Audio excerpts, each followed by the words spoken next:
UFP, the United Federation of Podcasts.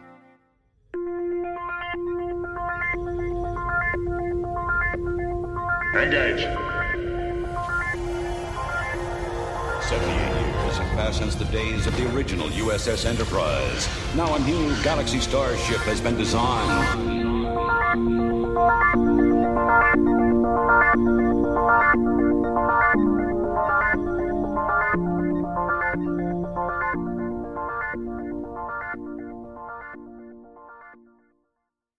Transporter Chief, beam our listeners aboard. Welcome to Galaxy Class, a Star Trek Next Generation podcast on the United Federation of Podcast Network. I am the great and powerful Kevin. With me are the head of spice gardening, Joe Keegan, Gardening. and counselor. Harvesting. Did I say gardening? Harvesting. Harvesting. Spice harvesting. Spice harvesting. Sorry. Let me do the whole thing again. No, leave that in. That's fine. Okay. And also Amy's here too. Counselor Amy Nelson, how are you? Thank you. Might need to do some conflict resolution between you two. No, if you get my role wrong, I'll become deeply offended. I may have to take out. I thought you were growing the spice. No, not, the spice. Yeah, you are a great gardener, though. Oh, yeah, but like Arrakis is a desert planet, also known as Dune, and not many things grow there, apart from spice. But if melange. But if anybody could make it grow there, it would be the head of spice gardening. Yes. Or I'd be a planetary ecologist, like Leah Kynes. So, yeah, listeners, I went to see the new Dune movie, which we've been waiting forever for. I saw it as a preview on Monday this week. And I'll preface what I say by saying I'm not a big fan of Frank Herbert's book. And also a big fan of David Lynch's 1984 version. For all its flaws, I grew up watching it and I love it, so it's full of nostalgia for me. This Denis Villeneuve version is so big and epic that it's kind of hard to take in one sitting. Please go and see it. It's only the first, roughly half of the book that they've made. And I think the second part is still to be greenlit by Warner Brothers. But it's definitely worth seeing. I think Denis Villeneuve has done the book justice. Did you see it in IMAX? No, the only IMAX near us is closed due to COVID. Oh.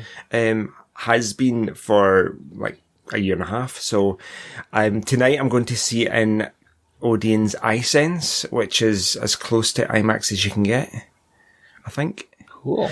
So, yeah, it's exciting. Yeah, I haven't made plans to see that yet. I should. Do it. And how was it being back in a theater? On Monday night, there was a woman 2 seats away from me eating nachos. And I actually wanted to kill her. Like, with the crunching? Yes. Why would cinemas sell the noisiest food in existence? Right? Wrappers, opening up the candy wrappers, crunching on the popcorn and nachos. It's quite... Yes, they should only sell soup. Yes. Oh, the slurping of the soup? Okay. Marshmallows. Candy floss. There you go. Cotton candy. And gummy worms. Yeah. Yes. So this woman annoyed me Swedish so fish. much, I kind of wanted to accidentally fall out my seat and knock the nachos out of her hand, but she was slightly too far away. And I felt that would be kind of rude, so I didn't. It took her a whole hour to finish a portion of nachos. Like nearly half the movie. I was beside myself with rage.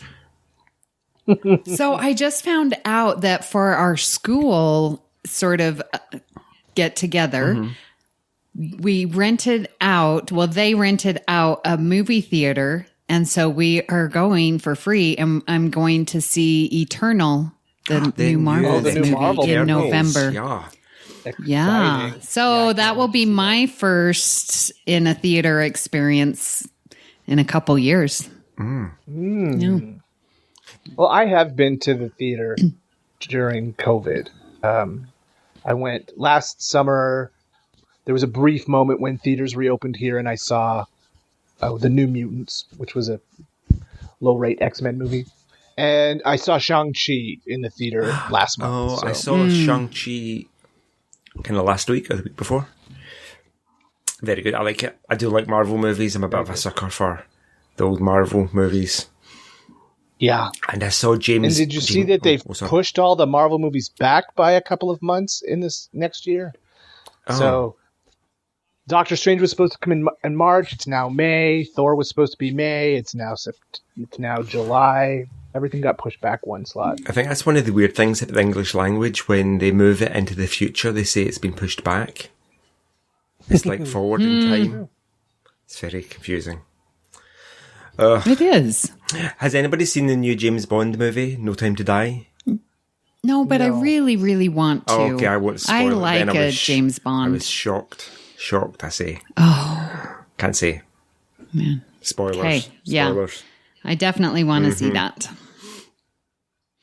Well, we are not here to talk about movies, so we are here to talk about Star Trek The Next Generation, 2 episodes in particular. But before we get to that, let's check the communications array and see if we have any comments from our listeners. Logs accessed. We have some feedback from Galaxy Class episode 61, Who's Got Game, which starred our lovely Amy and Kevin and Rhea, because I was out. Oh yeah, I wasn't allowed to be in it because there were already. The weather. No, I wasn't allowed because there were already 3 people, and apparently we're not allowed 4. So, yeah, I got. Whatever. That is not true. We have had episodes with all 4 of us, and they have been grand. True. I felt like I was in the dugout, to use an American sports reference. Well, we had just given you the previous episode all to yourself. So. I know. Yeah, you needed a good break. I did, yes. So, yes. That's why there's 4 of us, so we can rotate and take a week off and not feel bad. And That's very true. Anyway, on to our feedback from Paul Wright Jr. All right. Oh, I feel like I want to say this in an American accent because he's used the word... Come on, do it. No, I'm not, because that will come across as really offensive or I'll sound like a hillbilly. Come on. No. That's the whole point of y'all. Y'all. I know. All right. Y'all gotta stop. No, okay. All right. Y'all gotta stop ganging up on my man Geordie. Give the guy a break. Like I've said before, it's not like he was looking for a relationship with Leia. But he kind of was. It was creepy. Sorry, Paul. We're not going to gang up on him. He made a legitimate program to help figure out her problems to save his ship, and he ended up falling up for the holographic version of her.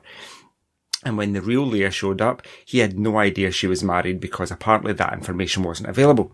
As for Aquiel, he thought she was dead and was performing an investigation, so I don't see him looking at her personal logs as being creepy. He's just a lonely, good guy who's a little unlucky in the love department. I can relate. Aw, Paul, we love you. We do. Paul, absolutely love you, but your entire paragraph absolutely proved our point. Just... Low-back. Yeah. Oh, he just ended up falling in love? Come on now. There's choices being made. I'm just saying. But, Paul, thank you for your comment. Okay, we have, I didn't know if Kevin was going to talk. Nope, I got nothing to add. All right. We have a comment from our good friend Vera Bible commenting about Joe's story time. Listeners, in case you missed it, please go back and listen to number 60. Vera writes, what a great idea for a series. Joe, you did a fantastic job. And I will echo that as well. Great job. Wonderful story. Good pick. Great narration. So well done. Do you know what? Yeah, it was. Sorry, Kevin, on you go. I was going to say it was really great to listen to. I really enjoyed it. You're a good storyteller, Joe. Do you know what? I'm being super critical, but I listen to a lot of audiobooks and I realise how good these guys are at telling stories. Because when I listened back, when I was editing it, I was like, oh, this is dull as dishwater. I'm like being really monotonous and this is the story. Once upon a time. I did not think that. I'm like, man, he's like changing his inflection and the voices. I really... Okay. It was good. Thank you. Thank you so much. And I listened to LeVar Burton. I'm just saying. Oh, I'm that good? Wow. Thanks. I'm going to be the new Jeopardy host next. Watch this. I'd be rubbish at being the Jeopardy host. I don't understand it. I get the premise of the game, but like, oh yeah, no. It's too confusing. Some of the words that they have to say and pronounce as if they know, that's what surprises me. I'm like, yeah, I could never host that. No. Too many long, complicated words that I don't know. Mm-mm. That's why we're maths and physics teachers. We don't really know English. Thank you, Vera. I love you. You're my favourite listener. Well, that's the feedback we had for this week, so let's get on to our main topic, our next Batleth battle. This is the captain. Senior officers will report to my ready room immediately. So, this is Batleth battle number 18, so you all know how this works by now. 2 episodes go in, 1 comes out. This week, the 2 episodes that are going head-to-head are The Survivors from Season 3 and Reunion from Season 4. Does anyone have any opening statements about this battle before we get into individual episodes here? I watched them today knowing how I was going to vote, and watching them just reaffirmed how I was going to vote. So I watched both of them, one right after the other, and I was watching with my brother who had not seen The Survivors. Oh. And so it was fun watching it through, sort of his perspective, like he'd never seen it before. And I was like, ooh, just wait till you see this reveal. And ooh, wait till you see who Kevin really is. Like it was really, really fun. And I don't know what I'm going to vote for. I have a feeling like I should vote for one way. I know. But I'm going to wait and listen to the discussion. Yeah, I think there's a definitive way that we should vote. Yes. Based on our criteria, but I don't think that's necessarily the correct way. I think we all might be on the same page here because I'm on the fence at the moment too. So why don't we start by, let's talk about Reunion first, which is Season 4, Episode 7. Would one of you like to do a quick summary of Reunion? Joe can, because I'll do The Survivors. Okay. I'll let you do The Survivors. Okay. Thank you. So in Reunion, there's some Klingons, and there's something wrong with the Klingons, and Captain Picard has to get involved because Klingons, and then there's a woman Klingon, and she has a wee boy Klingon, and she comes on the ship, and then she dies, and the wee boy Klingon is actually the Klingon that we know most about that lives on the ship. It's his son or something, and there's other Klingons, and they're really angry. And yeah, they want to be the Prime Minister of Klingonia or something. Yeah. Do you know what? It's what got me into Star Trek. It's that good. It's storytelling at its best. No, really, seriously, do you know what? You might get the fact that I know listeners, that I'm not a huge fan of Klingon storylines, but I jest with my description. So, Kim Peck, the Chancellor of the High Council, because I know stuff about Star Trek, so I know all the right terms to use. And I know that Kronos is not called Klingonia. Kim Peck's been slowly poisoned and he's about to die. And there's some factions vying for control of the High Council. One of whom is Duras, who we've met before, who's a bit of he's a bad Klingon. And then there's Gowron, played by the magnificent Robert O'Reilly, who's got terrifying demon eyes. These guys both want to be Chancellor of the Klingon High Council. And then Susie Plaxton plays this woman called Kalar. Have we met Susie Plaxton's Kalar before now? Yes. Yes, we have. In Emissary. That's right, where she's wearing the red jumpsuit with the gold bits on it, yes. Which is awesome. So she comes on board and she's there as the Federation ambassador, and she needs Captain Picard to kind of be the umpire to see who's going to be the Chancellor. yada, yada, yada, Klingon politics happens. Turns out there's an explosion, nearly kills them all. Turns out it's a Romulan bomb. And it was Duras. And then, I think, is it Duras that kills Kalar? Yes. Yes. Then Alexander, Worf's son, sees it, because we meet Alexander for the first time, and he's like 5. And then Gowron gets chosen as the Chancellor of the Klingon High Council. So Does he? Does he? I don't think he does by the end of this episode. Did I imagine that? Well, we know it happens, but Worf goes and kills Duras. That's right. Yeah, I forgot that bit. Right. Yeah. Worf goes and kills Duras, and then So there's no more Challenger, so therefore, by default, Gowron. Yeah, so we don't the Challenger see... was removed. We don't see Gowron again after Duras kills Kalar, and then Worf kills Duras. But it's understood. Yeah, I think, do you know what, to be honest, I think I may have been playing a game on my phone at that bit. And then the last thing that happens is Worf's like, yeah, you're my kid, but I can't deal with you. That's, see my parents. Yes, and he's going to live with Helena and Sergei Rozhenko. Yes. A lot happens in that episode. I know. It's a lot on so many different levels, and in part because you have to remember way back to Emissary, and then you have to remember to No.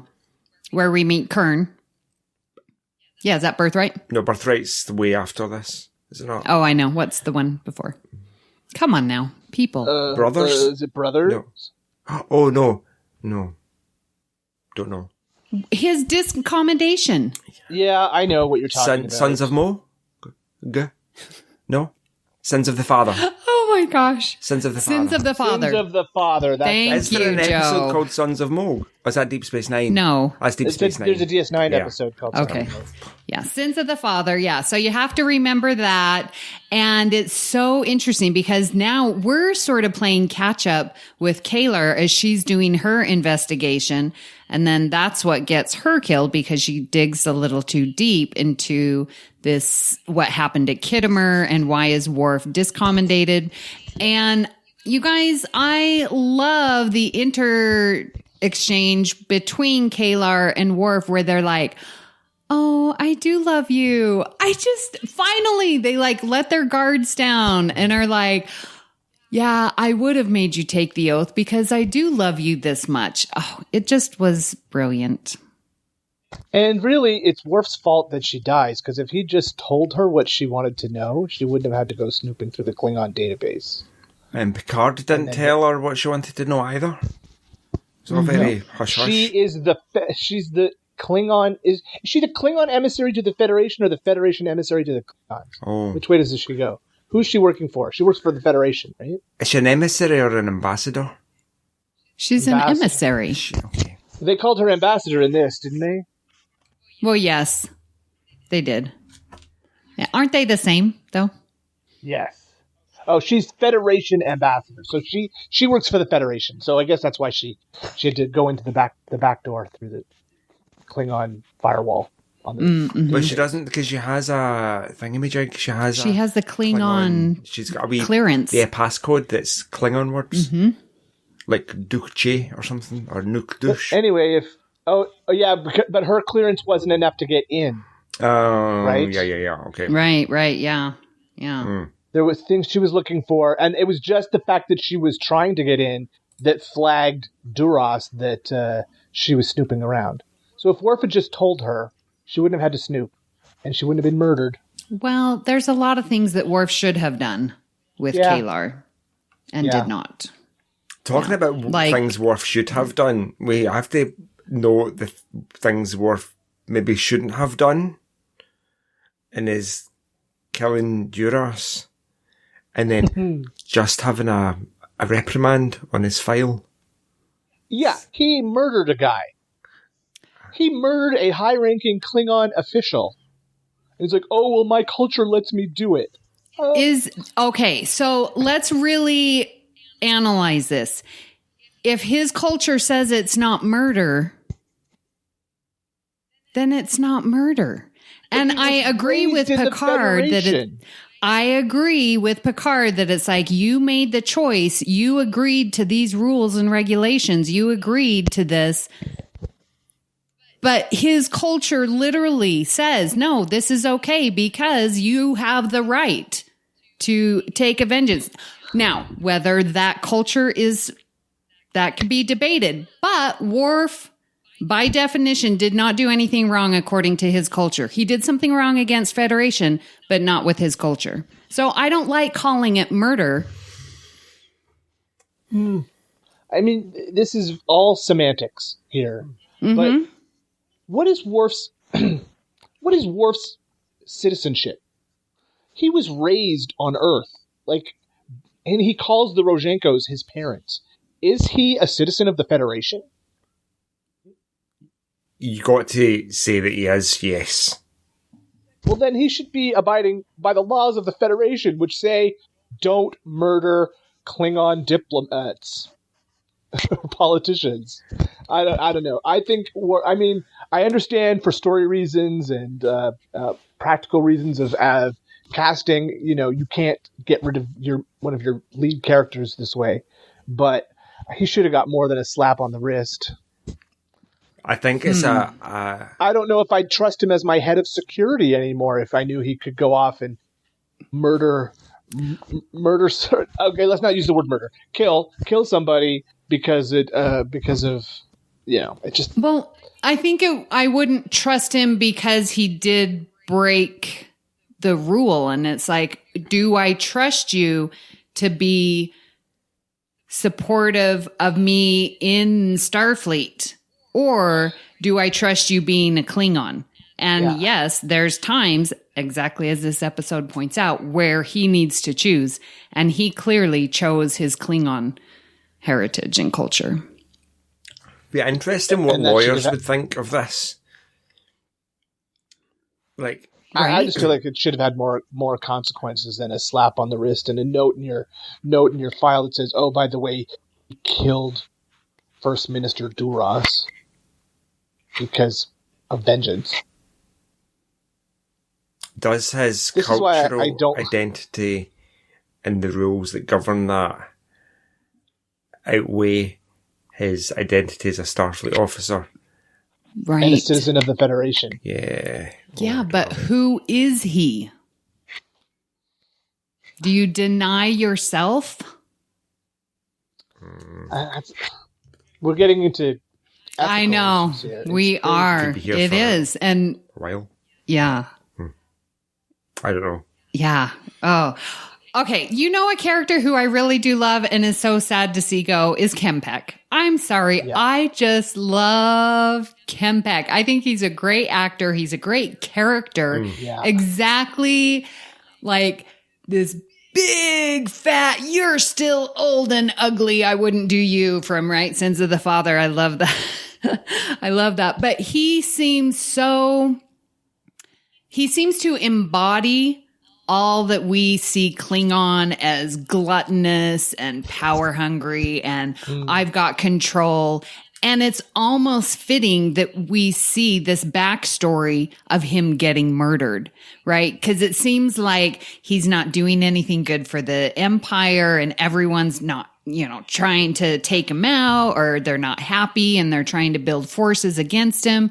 And maybe that may be the whole Klingon culture and what happens overall. But I think with Kempek being this just big guy who's not showing that he's leading the Klingons to the next generation or, what comes in the future. And I just think it's perfect. And he plays into it perfectly. No, Kempek is a great character. I do like him a lot.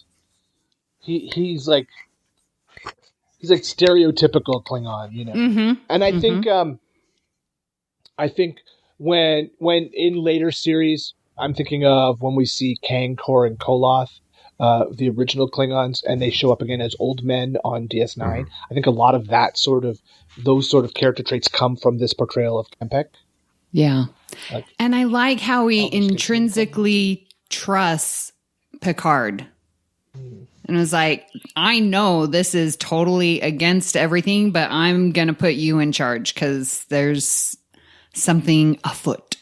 Yeah, Picard's shown his worth in the past, so he's an easy choice to make. I like Kim Pegg as well, but I get why people maybe want to kill him or get rid of him, because he's not forwarding the goals of kind of the expansion of the Klingon Empire, and they see themselves as warriors and they want to conquer places.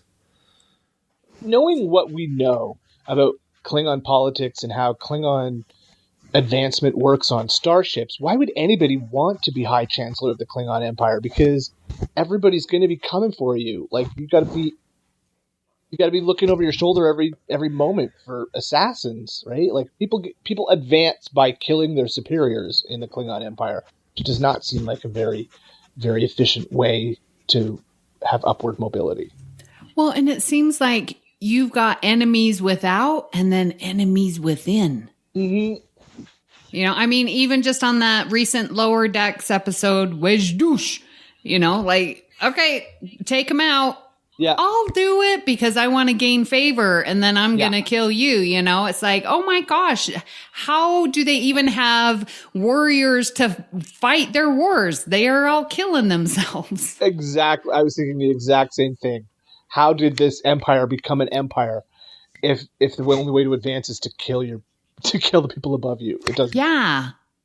And I always thought that with the mirror universe too. Like, really? Is the mirror universe that big? Because everyone's killing each other. Mm-hmm.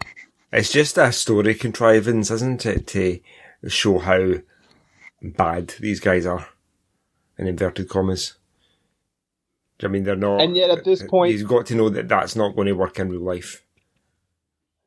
And yet at this point in the Star Trek timeline, the Klingon Empire and the Federation are allies. Like, if not allies, or at least on civil speaking terms. It's, it's a little strange to me. Well, and we do learn, I think this is the first time where we sort of get a map of the quadrant, because we've got like us, Klingons, and then we know next door to Klingons are the border, the Tholians and the Ferengi. Mm-hmm. So we sort of get a little layout of the land in this episode, which I think is nice. Mm-hmm. So let's get to our criteria. Let's talk about guest stars. We've got quite a few guest stars in Reunion. Susie Plaxton as Kalar, Robert O'Reilly as Gowron, plus Kempek and Duras and Alexander, the first of the young actors to play Alexander. So there's lots of guest stars in this episode, right? Yeah. So my favorite Alexander is this one. He's just so cute and little.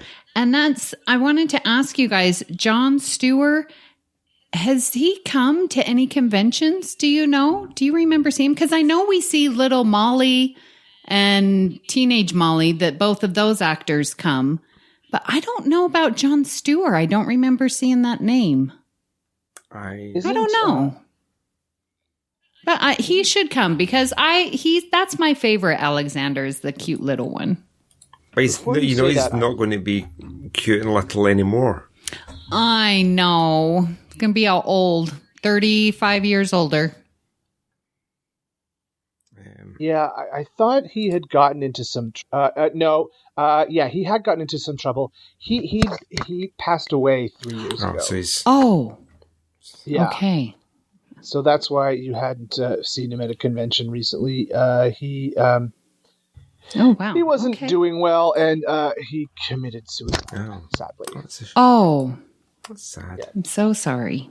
Yeah, I knew that there was something with him. And you know, Doros Patrick Massett is the actor who plays him.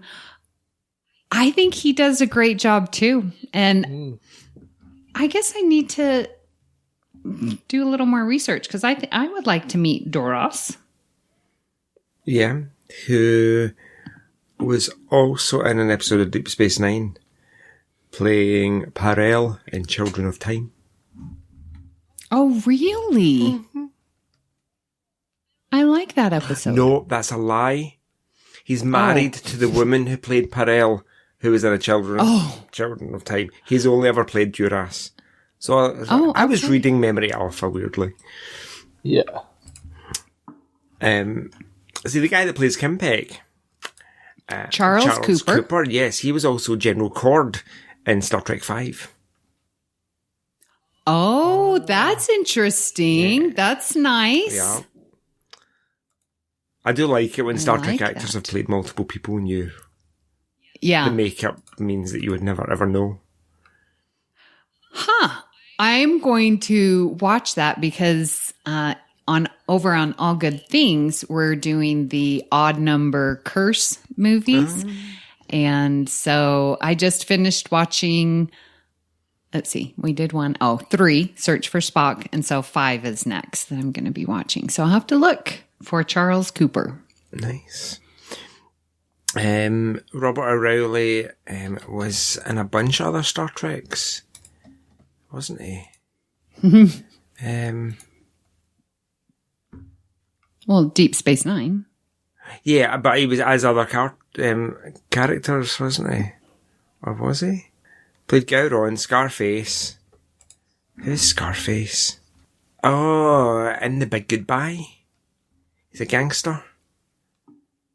Huh. Oh, yes. Interesting. Right. That's cool. Didn't know that. Yeah. But he also... He was in the DS9 episode Bada Bing, Bada Bang. Or was he playing a gangstery type there? Yeah, it looks like. And he was also the Klingon in the Star Trek The Next Generation VHS board game. Oh, well, of course. Yes, I remember that. Yes. He wasn't playing Gowron, though. He was playing a Klingon named Avok. Interesting. He also played a weird alien called Kago, who's a bounty hunter in Enterprise, episode Bounty. I think that bit covers the guest actors, really. Yes. And, of course, the wonderful Susie Plaxton. Yeah. Love There's her. some interesting trivia about this episode. I always thought that the Batleth that our battles are named after came right from the beginning of Next Generation, but this is the first episode that a Batleth appears in. No. Yes, it is. I did not know this. Yes, according to Memory Alpha, that is true. And it is the weapon that Worf kills Duras with. Yes, and if you know the name Dan Curry, visual effects supervisor. Yeah. And he was the one who designed Worf's Batleth weapon and drew on his martial arts background, and so helped develop the technique used.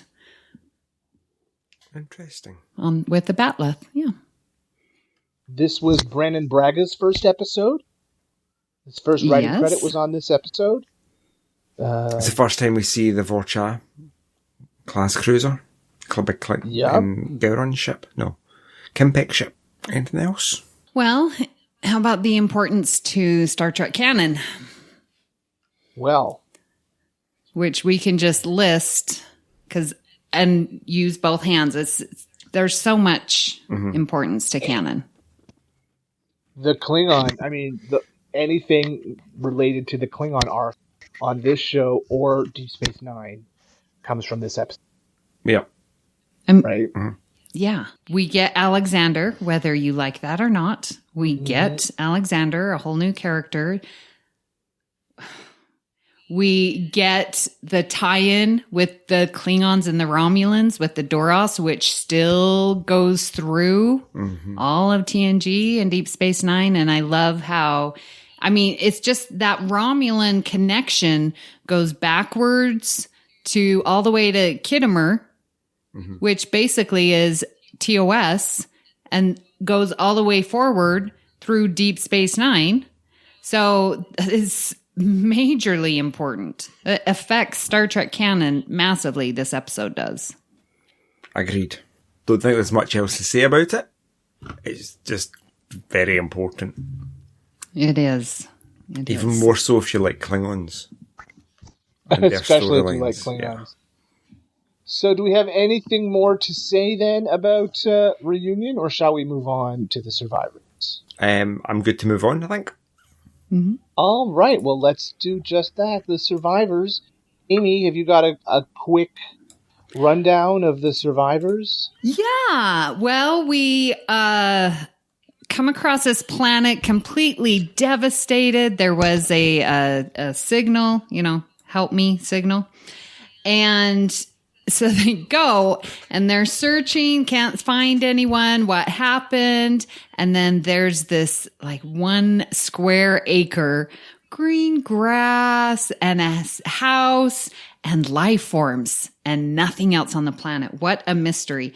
So they go down to the planet, to the cute little away team, and Riker gets upside down and we are introduced to, yes, Kevin and Rashon. Yeah. A cute elderly couple living there as if it was all natural. We are fine. We don't need any assistance. Oh, maybe you could bring us down a replicator, but nothing more. But there is a mystery to be solved, and Picard, my goodness, is not going to take no for an answer. So they are trying to figure out how this planet got destroyed. In the meantime, Troy is being devastated with this sound, this music in her head that will not let up. Even in a comatose state, she is in pain. Dr. Beverly Crusher is just sick about it because she wants to help her friend. And all comes down to, it was Kevin's fault. And the big reveal, Kevin has created Rashon. She's not even real.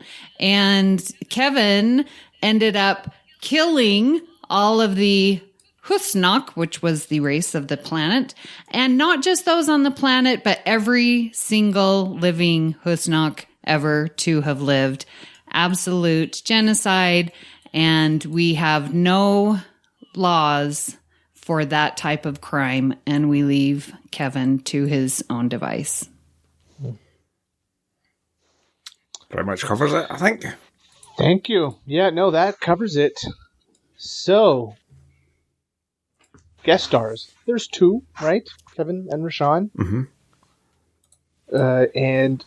Now, John Anderson, who played Kevin Uxbridge, again, looking at Memory Alpha, he had recently lost his own wife when that episode was filmed. He had turned down the role, or really wanted to turn down the role until his agent said, "No, you really need to take a look at this," and picked it up.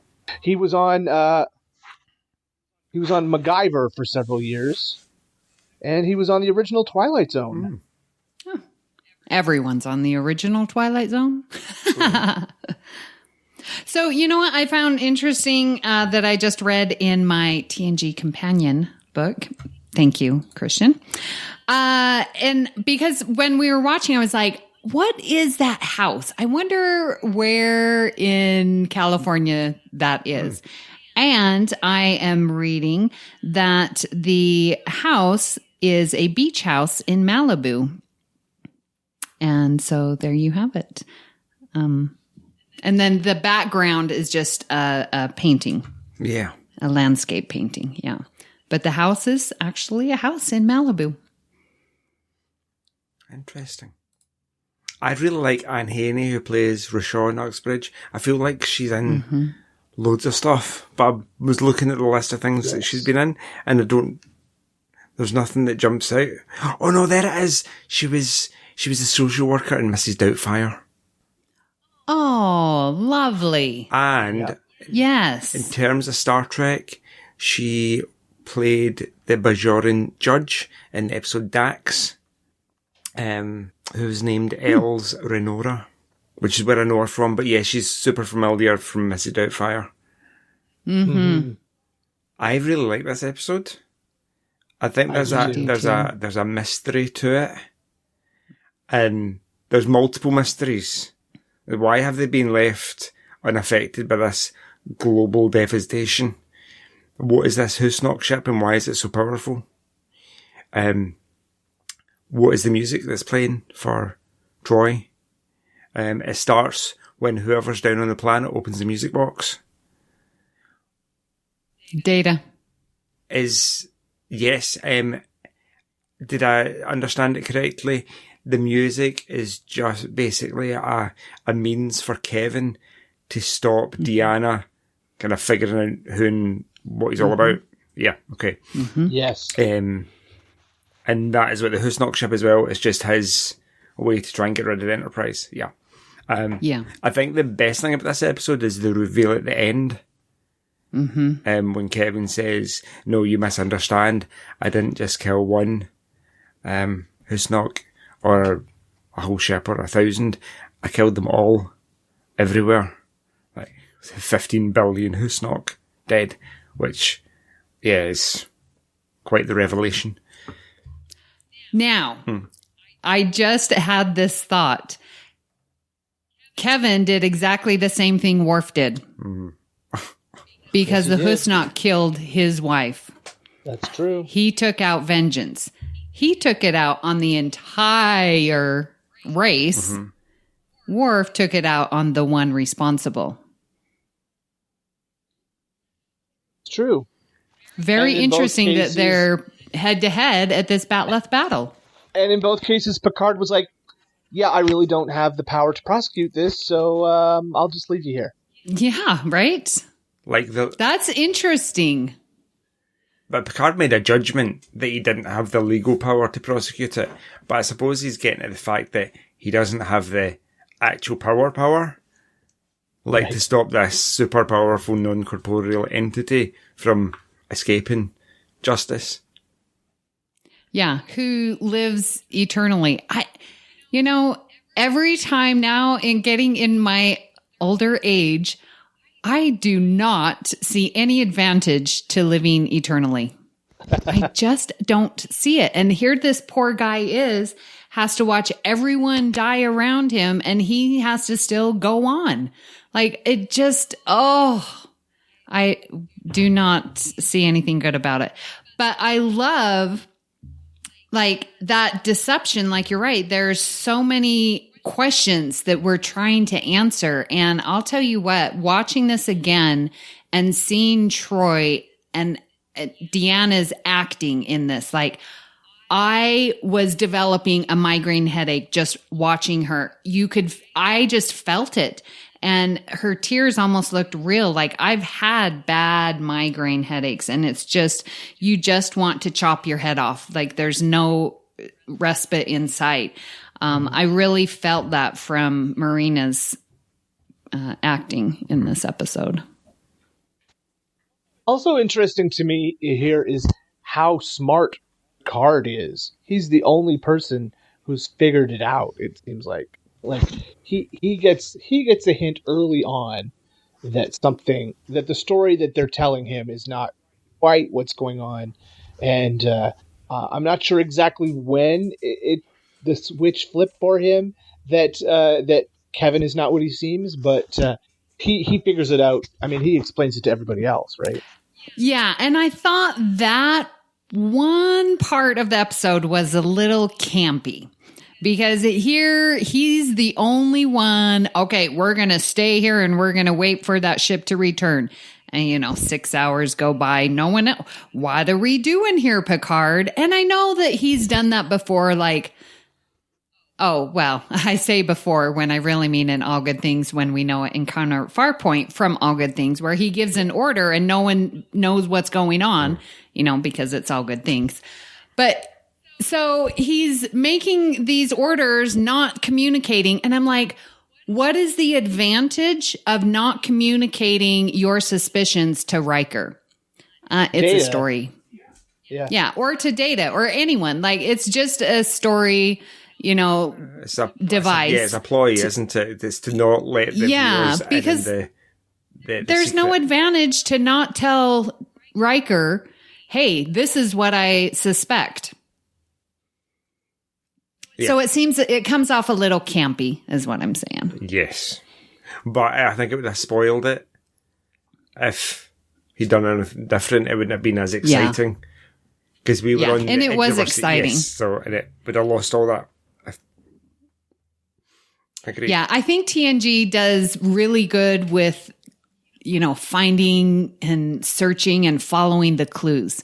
We get a lot of that. Like we have an episode called Clues, or Suspicions, or, even just like, what's that one character doing? How far are they going to go? Like Data and Pen Pals, like how far is he going to go to reach out to Rajenko? Or, McDuffie, we got to figure this out. Like they do clue mysteries very well on TNG, and this is a good one.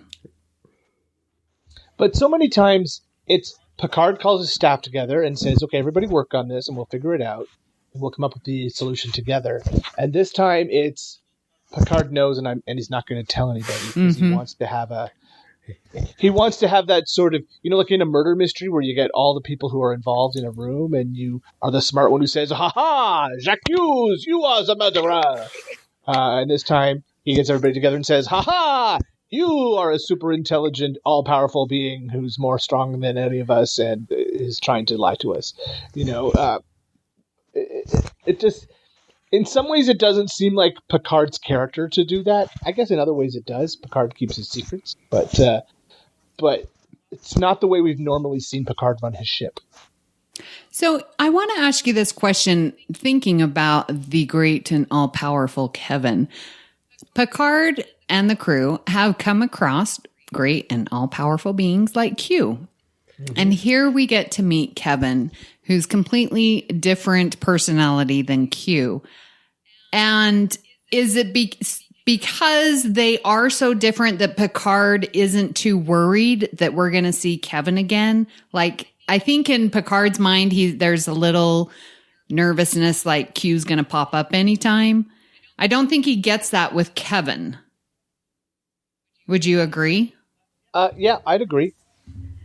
And I just sort of wonder why. It's like, here is now our second or third, I don't know how many ultra powerful beings there are, like Nagilum we had in first season, and Kevin and Q. Anyone else? I think it's Q is more of an annoyance, isn't he? Yeah. I know. And Kevin just wants to be left alone. Yeah. I think that's the difference. Q's reared his ugly head so many times before to be a super irritant. Q's a meddler. Yeah, he was Loki, wasn't he? He was a trickster god. Yeah. And Kevin agreed. Literally just wants to be left alone. Although, what happens to him at the end?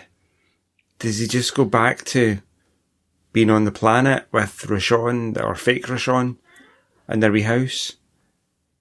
Why would he bring her back? He's lived with her for 50 years, and misses her. But he knows deep down inside that it's not her. It's all fake. Exactly. He'd be better just going off and starting again. Making himself look younger, going to another colony, falling in love, and doing the experience, having another experience that's similar, if he wants to recapture what it was like. Do you think that you could, if you've lived your life, you had the love of your life, do you think you could start over, literally go back to age 20 or 30 and start again? If I was immortal, then I don't think there would be... I don't think it would... And you have choice. Yeah, you would have to. Otherwise, you would just live out your life. Or you would just live with nothing. Apart from the dim and distant memories of a love long dead. Yeah, I think you are right. You would have to. I mean, if you are living eternally, you could spend, what's a million years? Grieving and missing and sorrowing, and there's going to come a point eventually where you decide to not mourn and miss. Yeah, like when Ewan dies, I'm getting on Grindr right away. So you are not. I'll maybe take a couple of days. Okay. Yeah, some fake... Maybe a week? Some fake tears, yeah. And some, he's dead. Okay, back on it. No. Sorry, Ewan. She's listening. Oops. Yeah, I think for us it's different because, like, our long-term relationships last a significant chunk of our lives. So there's maybe only time for one or two very significant loves. But for somebody like Kevin, it's just, it has to be love on repeat, doesn't it? Mm-hmm. Or you would hope. Mm-hmm. I would hate to have we don't know anything about Kevin's people. The Dowd. Like, are there other... Oh, the Dowd, yeah. There've got to be other Dowd. Like, what made... I mean, Rashon was special enough to him that he fell in love with a human with a very short lifespan, comparatively. Mm-hmm. Are there no Dowds that he might be interested in? I think he likes women, though. Oh. Were all the Dowds men? No. Dowd sounds like dude. Oh. He's looking for another Dowd. It was funny in my head. I mean, there are some interesting existential questions in this episode. Mm-hmm. But, and it's interesting that he chose a human who has quite a short lifespan. He could have chosen a Vulcan or an Elorian. Right, who live a lot longer. True. Who knows? The heart wants what the heart wants. Indeed. Well, anything more we should say about Survivors? The Survivors? Have we done canon? Oh, canon, yes. Was there any canon connections in this episode? Oh, no. Not really, no. This is truly just an exceptional episode. True. Agreed. It's exactly why we love TNG. We can watch this story beginning, middle, and end. I don't have to watch 10 episodes to get the story. I get it all in one sitting, and I'm very happy. It's a nice meal. Mm-hmm. Yeah. I agree. This is an episode, a standalone episode that sticks in your memory, and it's one that I come back to quite often. Yeah. I like the Survivors because we're getting all of our crew with reunion. It's really a Worf story. There's very little crew involvement. We see Picard a little bit. We see them in the background, right? We get a lot of Kalar, Duras, Gowron, Kempek, like secondary, not our main crew. Right. So I think Survivors as a crew episode is much stronger than Reunion. Plus, and I noticed that. Mm-hmm. Yeah. We get to see Riker trapped in a snare. True. Yes. Which wasn't played by Riker. It was played by a stunt double. Oh. Was it? Yes. Oh, no, that's disappointing. And we get to see Worf having tea with his pinky out. I loved that. I'm like, good job, Michael Dorn. It's so like the juxtaposition between his delicateness and the gruffness. Yeah. It was perfect. But why did you drink tea with your pinky out? I don't get the pinky thing.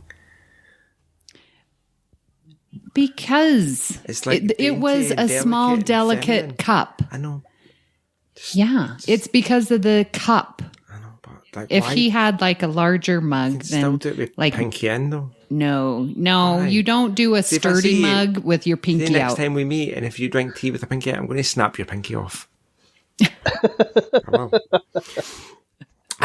So in terms of canon, the interior living room set of the Uxbridge's house was appeared on the surface of Romatis 3 and Loud as a Whisper. So I think that makes it really important to canon. Yes. Wait a minute. Say that again. So, okay. I'll read the whole sentence. Loud as a whisper. Yeah. The large round window in the Uxbridge's living room previously appeared on the surface of Romatis 3 and Loud as a Whisper. So, this window appears in many episodes of Star Trek, tying the whole franchise together. Sold. I'm buying it. Yep. That's it. Also, And I do remember that window because I love Loud as a Whisper. and this is the first episode where Deanna wears her turquoise uniform. Which I absolutely love. I love that dress on her. It's my favorite. Interestingly, weirdly, Riker mentions that there's only a few acres of trees and grass left. Which I found funny because I didn't see hardly any trees, just a bunch of grass. Oh, there's trees when they beam down. The garden's lined by like fir trees or something. But weird because acres is an old, really old-fashioned unit. Because it would be hectares if he's going metric. Yes, they use the metric system on the Enterprise. Yeah. So. But they say acres. He should have said hectares. Yeah. Oh, I don't know because our land measurement is acres. Purely because it's an American TV show, so they've kept it with stuff people understand. Interesting. But as a math teacher, you should have realized that the metric... I didn't even think about it because it's just so natural. And they could have absolutely put in another made-up unit because here they're on this, planet, but they're talking to themselves, so they don't need to use that unit, I guess. They can just go acres. Can't believe you. I'm quite shocked that you didn't pick up on that being a math teacher. And if Jesus Yara is listening, you maybe want to, vet your staff a little bit more. I just Googled that. Oh my gosh. Sorry, Amy. Well, shall we move on then to the decision? Let's. How should we do this? We want to hear our listeners' comments first on the poll that was posted. Yeah, go for it. Yes. Now, we got quite a bit of feedback, but some of the feedback was just in support of other feedback. Some of it was saying, yeah, both episodes are great. So when it comes to an actual vote, because Facebook's still not allowing me to put a poll up, the numbers are a little strange. So why don't we read some of these comments? We'll go down the list, Amy, Joe, and then me, if you want to read those comments, and we'll talk about those. Okay. Mark White chimes in and says, Kevin and Rashon, Alexander is trash. So I think that's one vote for the survivors. I think that's not very ambiguous, is it? That's quite definitive, yeah. Mark, so harsh. Casey Pettitt says, Reunion is the beginning of the Worf is a terrible father saga. Also, Worf kills Duras and Gowron becomes Chancellor. While I would have been interested in seeing what happened to Kevin Uxbridge, Reunion just has so much effect on future canon. Danny Galea says, The Survivors by a hair. There is a huge tragic element to Kevin, and it is wonderfully acted in those final moments. Reunion is also a good episode, but Duras is too one-dimensional of a villain. He survives by having other people back him, but he isn't smart enough on his own to really take it the extra yard. Chrissie De Clerck-Szilagyi says, There's no question here. If importance to canon is a factor, it's Reunion. Though The Survivors has one of the best Worf one-liners. Good tea. Nice house. So, Chrissy, I don't know. Are you voting for Reunion? Are you voting for The Survivors? That seemed like a non-vote to me. Yep, I don't know. Chrissy abstains then. Also, Paul Wright Jr. says, 2 pretty decent episodes. Reunion is more important to canon of the overall series for obvious reasons.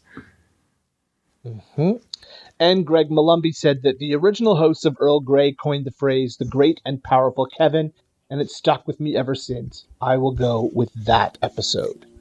So there were a couple of other comments as well that basically were just sort of supporting some of these. So by my calculation, the vote from the listeners is 3-2 for The Survivors. Which surprises me because of how important Reunion is to the continuity.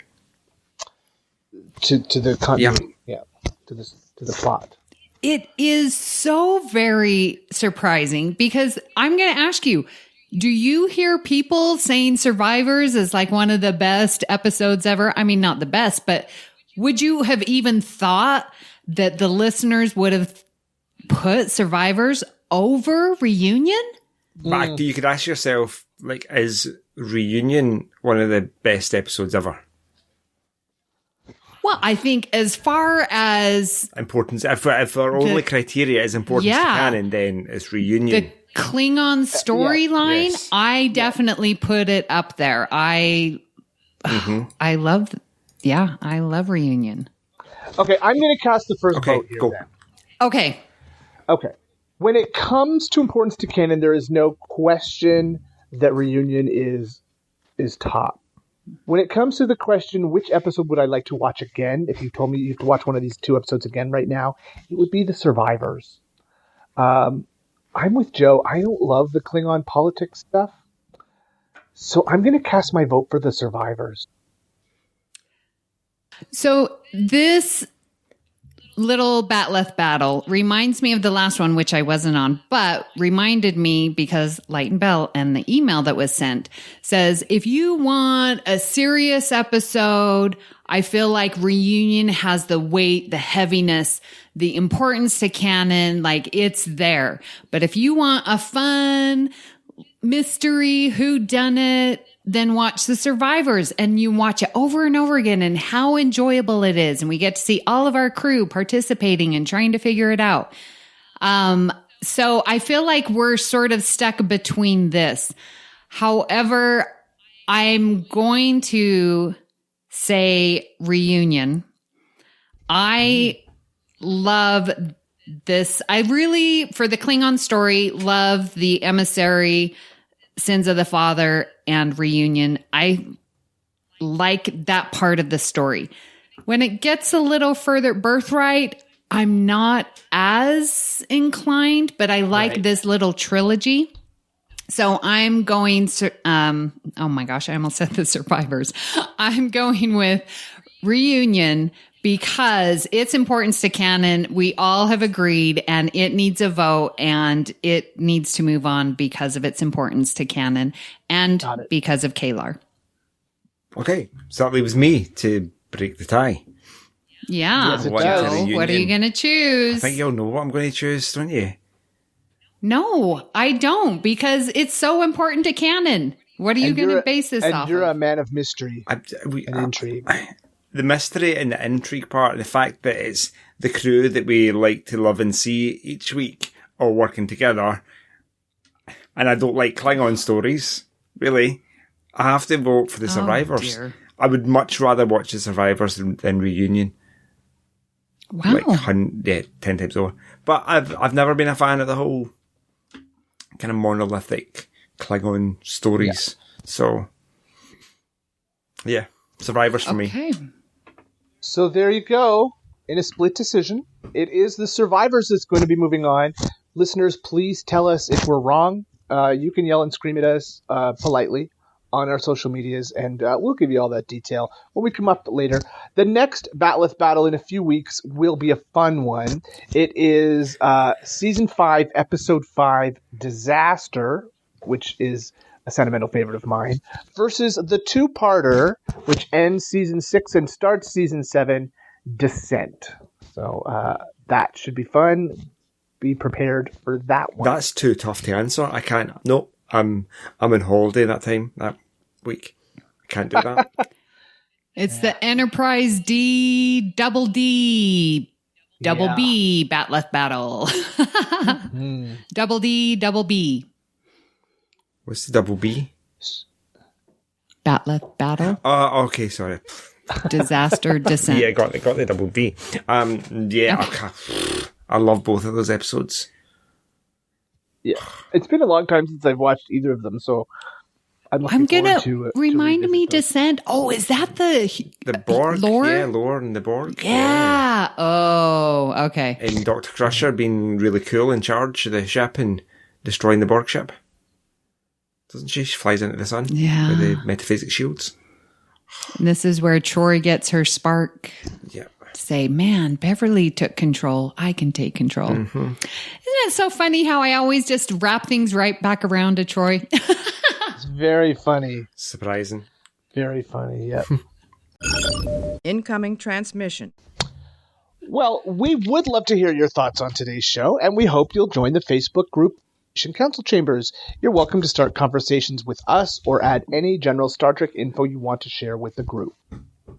If you'd like to send us an email, you can email us at galaxyclass@ufp.earth, and we will read your email on the show.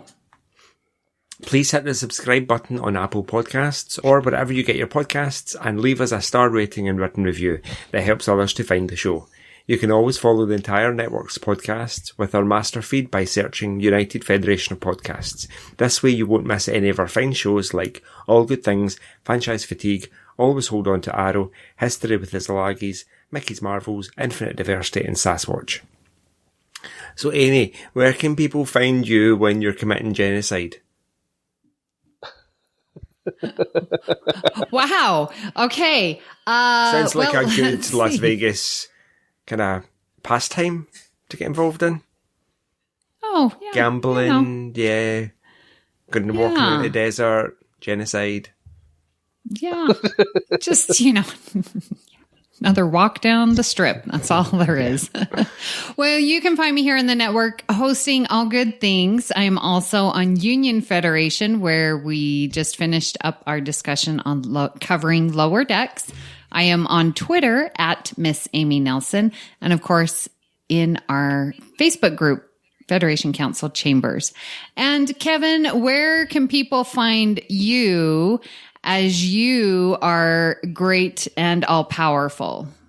Oh, well, then you can find me everywhere. But if you need to look closer, I am on Stage Whispers, the local theater podcast. We just released the first of our new format, all news episodes this week. And on True North Nerds, a general nerdery podcast, which I've been doing with a couple of friends, a few friends now, for almost 5 years we've been at that podcast. So still enjoying that. And you can find me in the Federation Council Chambers and everywhere else on Facebook. And Joe, where can people find you when you are plotting the assassination of people you wreak vengeance against? Interestingly, talking That's about plotting all the time. Yeah, talking about assassination plots. Actually, maybe I shouldn't say this. So, we've got the big COP26 climate change conference happening in Glasgow. Like, world leaders are streaming in, and they're going to talk about climate change and whatnot. So, weirdly, as a coincidence, a couple of weeks ago in school, I do all the ordering of chemicals and stationery for the science department. So I bought some sodium methoxide for some chemistry experiments. No idea what it is. I was just asked to order it. So I ordered it, it came in. Turns out we aren't able to store it in school safely. So we could either send it back at great expense or donate it. So we decided to donate it to Glasgow University. So I have to go and drop it off.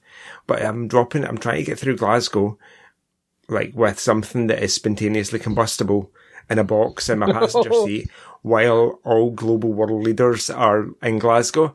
Yeah, I'm getting arrested, aren't I? Oh, yeah. So happening. Be careful. I'll be like James Bond. I'll just have to outrun the police with my explosive box beside me. You're just going there to stalk Prime Minister Trudeau, aren't you? Is she coming to Glasgow? Oh, I might go and see him, say hello. But when I'm not doing that, I'm probably in prison for that. You can find me on the Federation Council Chambers. You can tweet me on the Twitter at JoeyJoe77UK, or you can email me joepodcasts@gmail.com. If you'd like to... Hey. On you go. Can I tell you that I think we have a new listener? Do we? Ooh. Who? Yes. And if he's listening, Aaron, I am saying hi to you. We had a substitute teacher who was in my hall and was eating lunch with us and found out he's a Star Trek fan. I was like, hey, and his favorite is Discovery. And so he was leaving and I saw him in the hall and he's like, hey, what's that podcast you do? I'm like, it's Galaxy Class. And right then and there, he went and subscribed. So we have a new listener. Hi, Aaron. Hello, Aaron. Erin, if you don't have to listen, I know Amy probably says it's a condition of your employment. You must listen to my podcast.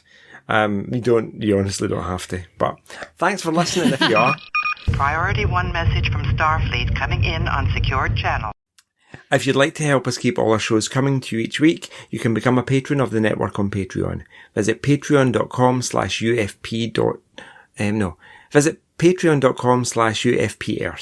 That's patreon.com/UFP Earth to get all the details. Thanks to our network associate producer, David Willett, for supporting us through Patreon. We would like to recognize our executive producers, Brandon Shea Mutella, Ken Tripp, Zach Moore, and Tony Robinson.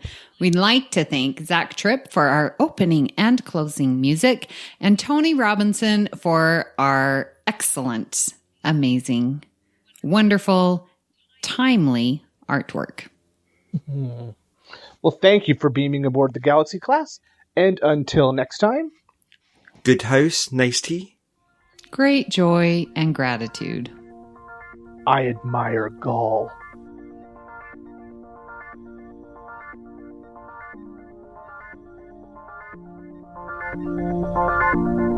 Engage.